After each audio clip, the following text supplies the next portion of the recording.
اگر بھائی یا بہن یا کوئی بھی رشتہ دار شرک کرتا ہو، گمراہ کیدا ہو، تو صرف ایک دفعہ روکا جائے گا یا بار بار؟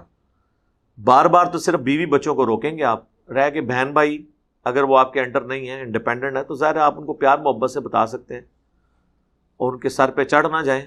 جب تک کوئی شخص دین کو خود سیریس نہیں لیتا تبدیلی نہیں آ سکتی۔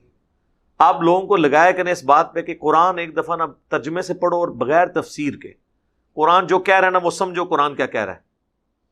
قرآن اگر عرب کے بدوؤں کو سمجھ آ سکتا ہے جنہیں نہ لکھنا آتا تھا نہ پڑھنا، صرف اس لیے کہ ان کی زبان میں تھا، تو آج ہماری زبان میں جو قرآن ٹرانسلیٹ ہوا ہے بڑے بڑے علماء کی محنتوں سے، ان سے بہتر تو کوئی ترجمہ نہیں نہ کر سکتا۔ لوگ کہتے ہیں پہلے عربی سیکھیں گے، عربی آپ سیکھ بھی لیے تو کسی نے آپ کی عربی کو احمد بریلوی یا اشرف تھانوی کی عربی کے برابر نہیں ماننا، تو بہتر یہی ہے کہ بھائی ویل انوینٹ نہ کریں، چپ کر کے احمد بریلوی اور اشرف تھانوی یا مولانا مودودی یا فتح محمد جلندری کا ترجمہ لیں اور دیکھیں اللہ آپ سے کیا بات کر رہا ہے، اور حاشیے وشیے چھوڑ دیں، ڈائریکٹ جو بات بیچ میں لکھی ہے نا اس کو سمجھیں۔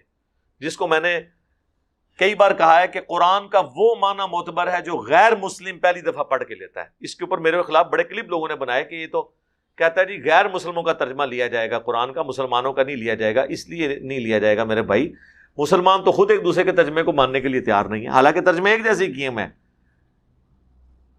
غیر مسلم ایاک نعبد و ایاک نستعین پڑھ کے کبھی بھی یا علی مدد یا شیخ عبد القادر جیلانی مدد نہیں کہے گا، وہ کہے گا اس کا تو مطلب یہی ہے کہ اللہ ہی سے مانگتے ہیں۔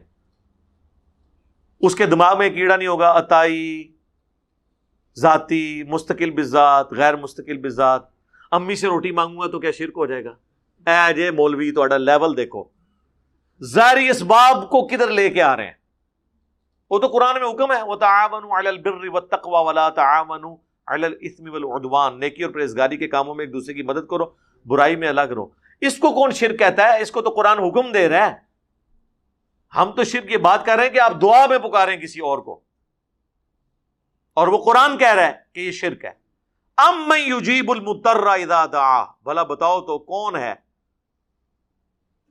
کہ جو اضطراب میں گھرے ہوئے شخص کی دعا کو سنتا ہے، وَيَكْشِفُ السُّوءَ، اور اس سے برائی کو دور کر دیتا ہے، وَيَجْعَلُكُمْ خُلَفَاءَ الْأَرْضِ، اور تمہیں زمین پر اگلوں کا خلیفہ کرتا ہے، یعنی تمہارے ماں باپ مرتے ہیں تو تم مرو گے تو تمہاری اولاد کو زمین پہ وہ خلیفہ کرتا ہے۔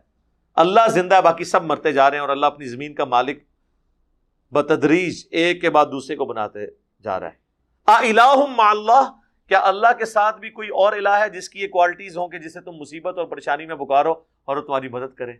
قلیلا ما تذکرون، بہت کم لوگ ہی نصیحت حاصل کرتے ہیں، بہت کم ہی تم نصیحت حاصل کرتے ہو۔ تو بالکل واضح ہے، تو قرآن کی طرف لگائیں۔